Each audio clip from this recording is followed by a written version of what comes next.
你生的时候吃它，就是吃一个应该就可以看到小人了，去医院。瞬间就绿了，瞬间就绿了，我的脸也要绿了。大概高中的时候吧，我记得我妈妈谈过一个台湾的男朋友。你高中的时候？对。天哪，这是一段说不知道的小秘密。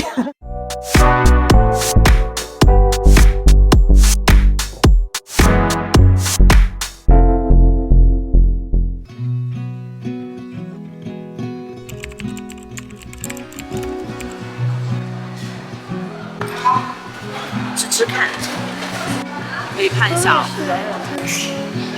没有软软的豆腐。一起蘸吗？可以。它酱很好吃，介绍这个豆腐很好吃。它的辣是真的蛮辣的，是吧？对，这个我觉得还好，或者说它的辣是那种很香的那种，就是一下就上头的那种辣，但不是说就是辣到你不能承受，就是那种感觉。油鸡虫，油鸡葱是一种菌菇，然后这个是一个诺顿火腿，是云南很有名的火腿，味道应该是给你调好的。云南也是会酸酸辣辣的，会比较开胃，夏天很热的时候就很适合。最贵的就是这个鸡油虫了，菌子。少一些，加强口感。OK， 试一下。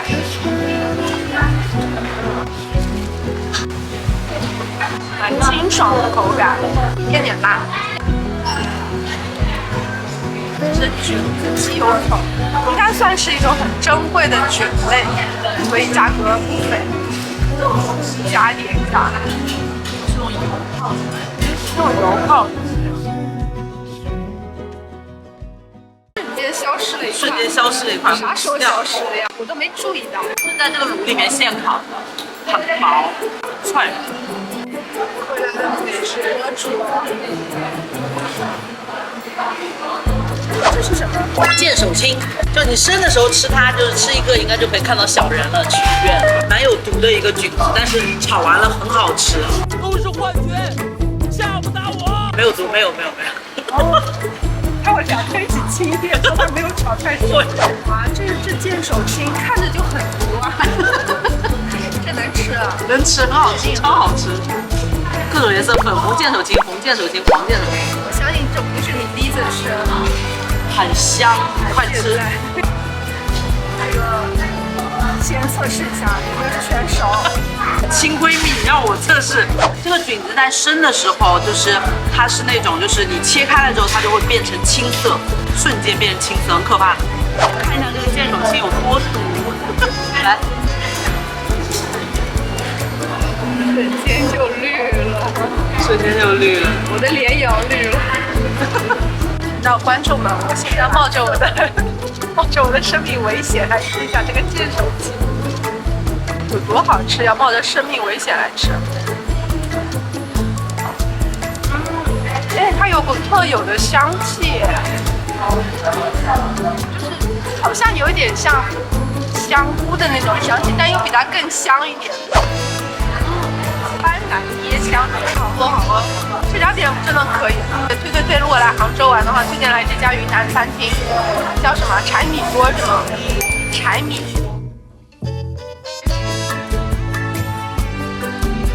消费很高级吧？对啊，在这边对，其实就是边看电影边吃饭，对，它是一个正常的电影院，就可以吃火锅，吃小火锅这样，两个人边吃边看。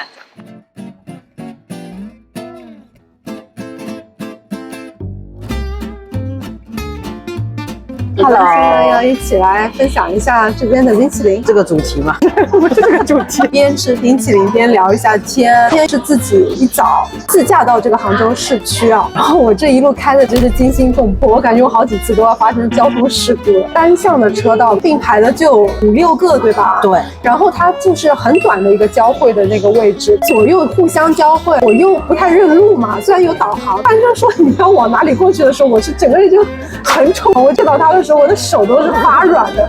杭州的路真的蛮难开的，因为杭州的平时车流量很大，所以说他对这个路线的规划其实是比较复杂的，就是有的时候呢，他会把一些左转或者右转的车辆放到一个边上的一个单独的道上，不熟悉的人是很容易走错的。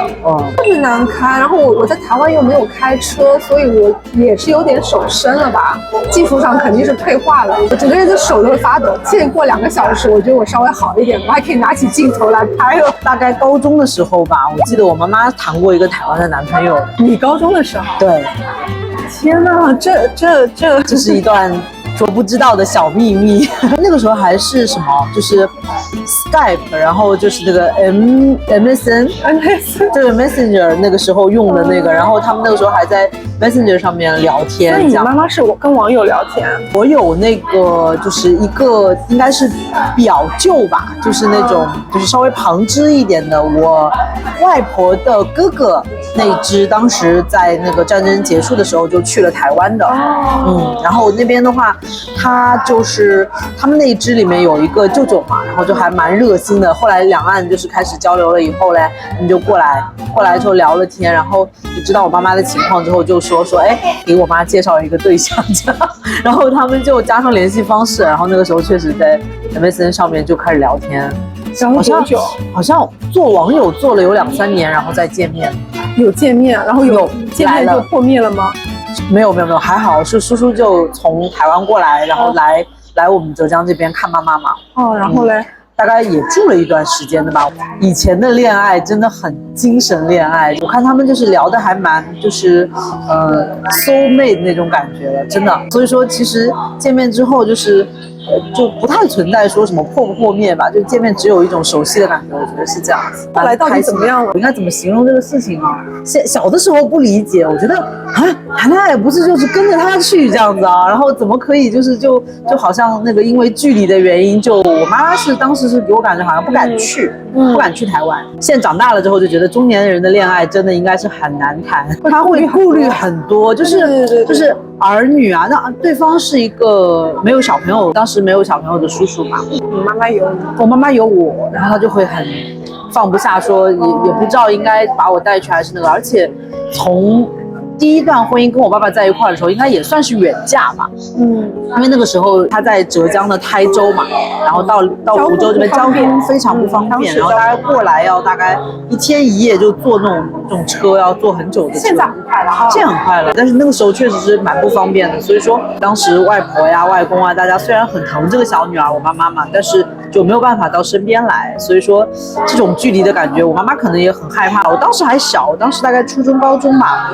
但是我妈也会顾虑到说，我以后长大了，你看我现在这样成家了，可能要带小朋友啊等等，她就顾不到我，她会想的很多，她不敢再远嫁了。所以她其实和台湾叔叔之间是蛮有感情的，在看了，而且当时分开真的是，当时分开真的完全是因为就是叔叔呢是好像当时也考虑过是不是要过来的，但是呢也应该有他自己的原因吧，可能是老人啊什么的，那具体我就不清楚了。反正后来的话就是两边就比较难，就是真的妥协说这个距离，所以其实我觉得你还蛮有勇气的，说真的说就去了，然后包括当时你先生说真的就过来了，其实我觉得我们俩都蛮有魄力的，我觉得不容易的。对中年人来讲，就是你换一个环境，有可能就等于是从零开始，就是从零开始，包括你的社交圈、生活圈，真的需要勇气哈，不像年轻人的那一种雄鹰壮志啊。年轻人的时候是没有那些就是负担啊，你也不用为小朋友负责，你也没有说年纪很大的父母说要去照顾。现在回想一下，我妈妈那个时候应该其实还跟那个就是蛮难过了很久吧，应该说我妈妈消沉了很久，妈到现在都还单身的，她没有再找。那有跟她保持联系吗？没有了，因为要断就断得干净，这样子。就是要做一个好前任嘛，就不要藕断丝连，好吗？大家互相都会很难过的。你像那个年代的人又比较重感情，大家很难去，就是说就很割舍了或者怎么样的，就是只能说就不骑了，他不说我也不骑了，就这样。我以前来杭州，我一个很大的印象是什么？就是杭州的年轻人打扮的都很好看，就是男生女生都很好看，这是我一直以来的印象。杭州有很多的互联网企业嘛，然后像大家可能都知道阿里巴巴呀，像那个支付宝、他们蚂蚁集团什么都在这边，网易，对，这边年轻人非常的多，所以说整个城市也算是比较有活力的一个样子。我们现在的地方又是叫天目里，然后有很多的设计公司，还有那个像现在比较新的一些，就是它是江南布衣的总部，也是一个设计发家服装业吧，所以说大家都穿的真的很好看。其实，在杭州生活，我觉得真的是有别于在上海生活。上海也很繁华，但是上海市区你找不到太多大自然的那种元素，对不对？但是你在杭州，就是因为有西湖嘛，这个蛮适合有孩子的家庭，对吗？对，就是像杭州，除了就是像刚刚说年轻人多，然后大的比较酷的那种商场比较多以外的话呢，这个可能大城市都有嘛，就也没什么特别。